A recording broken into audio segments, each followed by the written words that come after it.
Have you ever been in a moment where everything was on the line, where you had to choose between comfort or courage?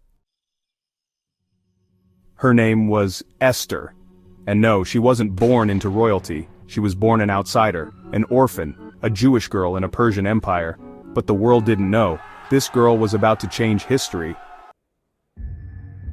Esther was raised by her cousin Mordecai, a good man, wise and faithful to God. Then one day, everything flipped. Hundreds of girls were brought in for a royal beauty contest. They weren't volunteering, they were chosen, like property.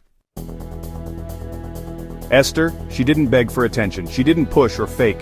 She showed up, stayed grounded, and caught everyone's eye, including the king. Just like that, a Jewish orphan became queen of Persia. But here's the thing, no one knew she was Jewish. Not the king, not the court. It was a secret, one that could cost her her life. Then came Haman, power-hungry, manipulative, racist. He hated Mordecai because he refused to bow to him. And when one man didn't bow, Haman decided to kill all the Jews in the empire. Yes, all of them. And just like that, on a future date, every Jewish person in Persia was scheduled to die, legally. Mordecai sent word to Esther saying, "You have to speak to the king, tell him to stop this." But Esther knew the risk. Back then, you couldn't just walk into the king's room, not even if you were his wife, not without permission.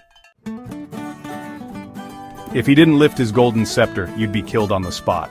This was the moment, comfort or courage. She walked toward death, heart pounding, no idea what would happen next. He spares her, and Esther, brave, bold, brilliant, doesn't accuse Haman right away. She invites him and the king to dinner. Twice, she prays, she plans, she waits for the moment. Then at the second feast, Esther says, "If I found favor in your eyes, please, spare my people. Someone has plotted to wipe us out." The king's eyes narrow. "Who would dare?" Esther replies. "It's him, Haman." Haman was sentenced to death. The Jews were saved. And a woman who once hid her identity stood tall in it. Esther didn't raise a sword. She didn't shout or post a hashtag. She stood in the gap with wisdom, prayer, and unbelievable courage. She risked everything to save everyone. There's going to be a moment in your life when you're scared to speak up, when the cost feels too high, when staying silent feels safer. But what if you were born for that exact moment? Courage doesn't always look loud. Sometimes it looks like quiet obedience. Sometimes it's just showing up, even if your voice shakes. And when it feels like God is silent, remember this: He's always moving behind the scenes.